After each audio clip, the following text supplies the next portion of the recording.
In Malaysia, there are more English loanwords, and in Indonesian, there are more Dutch loanwords, as well as loans from regional languages of Indonesia, such as Javanese. So, for example, the word for bag in Indonesian is tas, which comes from Dutch. And in the Malaysian version of Malay, it's bag, from English, which comes from English. Okay, I see.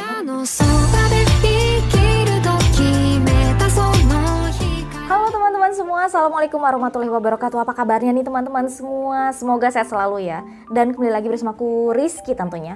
Kali ini kita mau ngelanjutin requestan dari teman-teman semua. Ini ada video yang bagus nih ya. Kemarin aku dapat dikasih linknya ke DM Instagram aku di ysrizqiyyah. Okay, about this video, this is about 7 differences between Indonesia and Malaysia. Okay, langsung aja tanpa berlama-lama, langsung aja kita nonton ya videonya ya. Nanti bisa kita komentarin di belakang. About 7 ways that Indonesia and Malaysia are different from each other. Okay.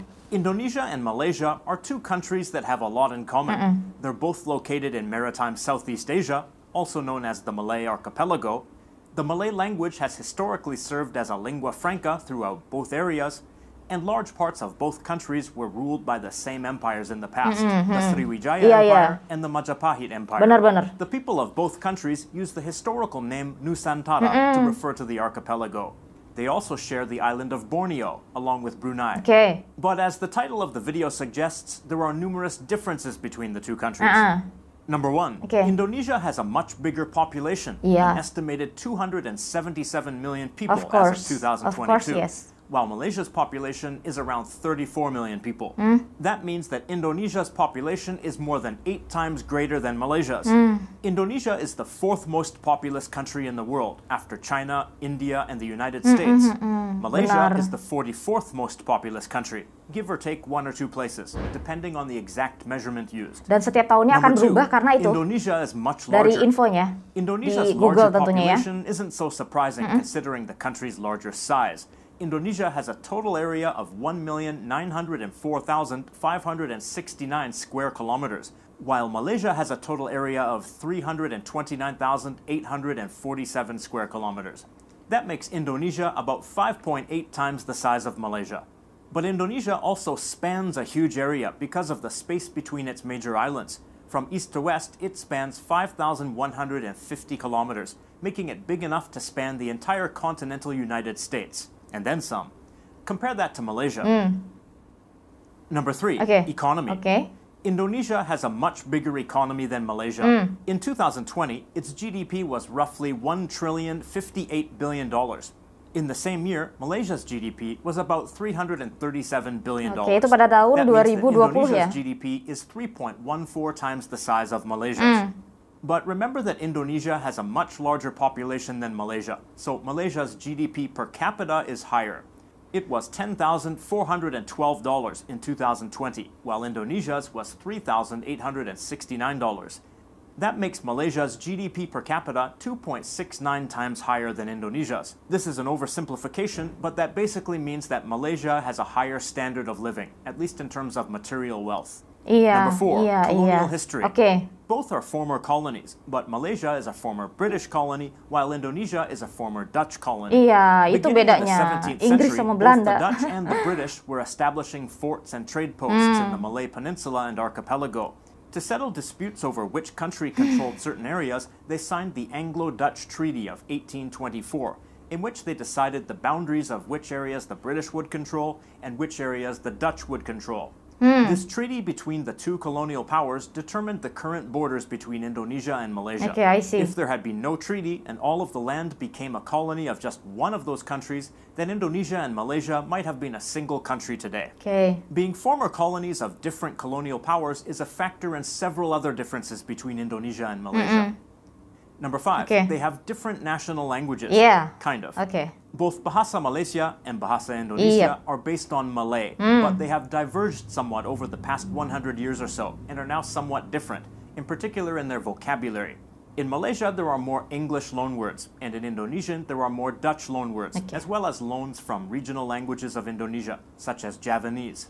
So, for example, the word for bag in Indonesian is tas, which comes from Dutch. And in the Malaysian version of Malay, it's bag, from English, which comes from English. I see. Another difference is that Malaysians often don't speak Malay on its own. They mix it with lots of English words and some words from other languages like Hokkien Chinese.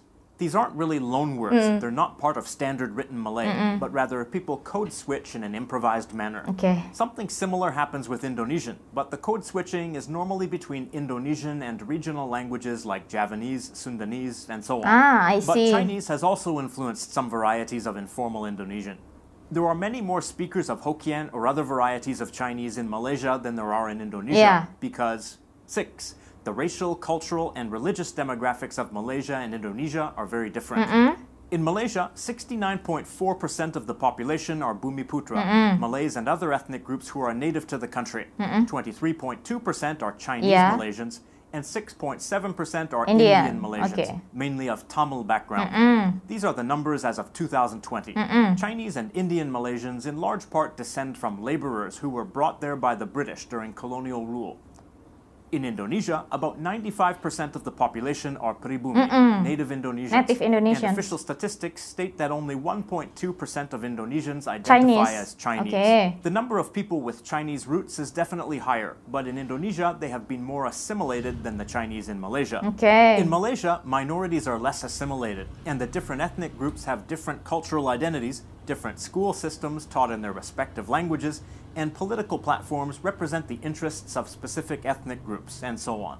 In Indonesia, this is not the case. There's mainly just one Indonesian school system, and while there are different regional identities and different ethnic groups, only one national identity is accepted: Indonesian. From 1966 until 2001, Chinese language and cultural celebrations in public were actually banned, which led to a high level of assimilation. There are also different religious demographics. In Malaysia, 63.2% of the population is Muslim, 18.7% is Christian, 9.2% is Hindu, and 6.1% are other. Those statistics come from the Malaysian government. In Indonesia, 86.7% of the population is Muslim, 10.7% is Christian, including Catholic, which is actually a separate category in Indonesian statistics, 1.74% is Hindu, and 0.77% is Buddhist. But anecdotally, I've heard various descriptions of Malaysian Muslims as being more conservative and a higher percentage of them being devout Muslims. Indonesian Muslims tend to be more liberal, and a higher percentage of them are nominal Muslims. But this is just what I hear from Indonesians and Malaysians. Number 7, the legal system. There's a dual legal system in Malaysia, with civil and criminal law, but also Islamic Sharia law being implemented to a limited degree at the state level. Sharia law applies only to Muslims, and is applied for family matters such as marriage and religious observance. The punishments which can be given out by the Sharia court are limited to 3 years in prison, fines of up to 5,000 ringgits, and 6 lashes with a cane.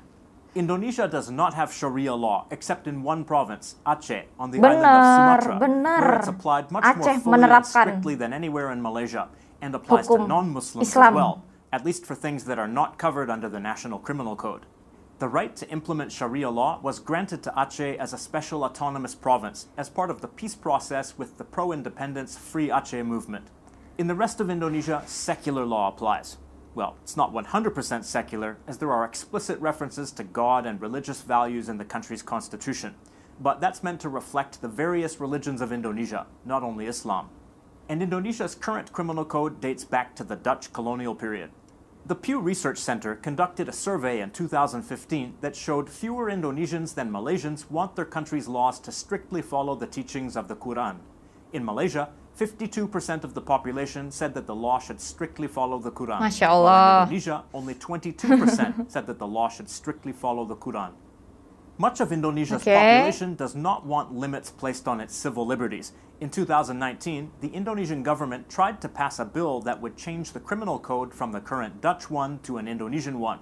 A large portion of the Indonesian population rejected certain articles that criminalized behaviors like sex outside of marriage and insulting the president, so the bill was delayed. To be clear, that new law would not be Sharia law, but it would limit civil liberties, and many Indonesians don't want that. Malaysians, especially those of Malay background, tend to emphasize the things that Malaysia and Indonesia have in common, while Indonesians are more likely to emphasize that they are different and distinct from Malaysia.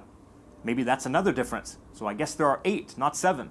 But despite all these differences, and despite Indonesians and Malaysians' tendency to argue on social media, just like everyone else, they still share many historical, cultural, and linguistic connections that make them sibling countries.